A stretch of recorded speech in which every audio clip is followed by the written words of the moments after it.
ನಮಸ್ಕಾರ, ನ್ಯೂಸ್ 11 ಕರ್ನಾಟಕಕ್ಕೆ ಸ್ವಾಗತ. ನಾನು ತಾನಮ್ಮ. ವಿಜಯಪುರದ ಗಾಂಧಿನಗರದ ಬಳಿ ಇಟ್ಟಿಗೆ ಕಾರ್ಖಾನೆಯಲ್ಲಿ ನಡೆದ ಅಮಾನವೀಯ ಘಟನೆ ಇಡೀ ರಾಜ್ಯಾದ್ಯಂತ ಸುದ್ದಿಯಾಗಿತ್ತು. ಕಾರ್ಮಿಕರಿಗೆ ಮನಸೋ ಇಚ್ಛೆ ಹಲ್ಲೆ ಮಾಡಿದ್ದ ಇಟ್ಟಿಗೆ ಮಾಲೀಕ ಕೇಮೂರ್ ರಾಠೋಡ್ ಸೇರಿದಂತೆ 5ರನ್ನ ಪೊಲೀಸರು ಬಂಧಿಸಿದ್ದಾರೆ. ಬಂಧಿತ ಆರೋಪಿಗಳಿಗೆ ಸರಿಯಾಗಿಯೇ ಟ್ರೀಟ್ಮೆಂಟ್ ನೀಡಿದ್ದಾರೆ. ನಿನ್ನೆ ಪೈಪ್ನಿಂದ ಕಾರ್ಮಿಕರ ಮೇಲೆ ಮನಸೋ ಇಚ್ಛೆ ಹಲ್ಲೆ ಮಾಡಿದವರು ಇಂದು ನಡೆಯೋಕು ನರಳಾಡುತ್ತಿದ್ದಾರೆ. ಘಟನೆ ಬಳಿಕ ಕೆಲವೇ ಗಂಟೆಗಳಲ್ಲಿ ಆರೋಪಿಗಳನ್ನ ಬಂಧಿಸಿರುವ ಪೊಲೀಸರ ಕ್ರಮಕ್ಕೆ ದಲಿತ ಸಂಘಟನೆಯ ಮುಖಂಡರ ಮೆಚ್ಚುಗೆ ವ್ಯಕ್ತಪಡಿಸಿದ್ದಾರೆ.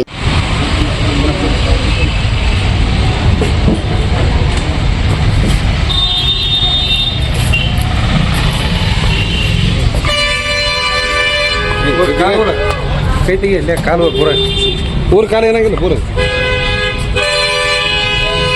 ಹತ್ತು ಪೂರ ಅವ್ನ ಮಗಲ ಹಾಕೊಂಡ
ನಿರಂತರ ಸುದ್ದಿಗಾಗಿ ನೋಡ್ತಾ ಇರಿ ನ್ಯೂಸ್ 11 ಕರ್ನಾಟಕ.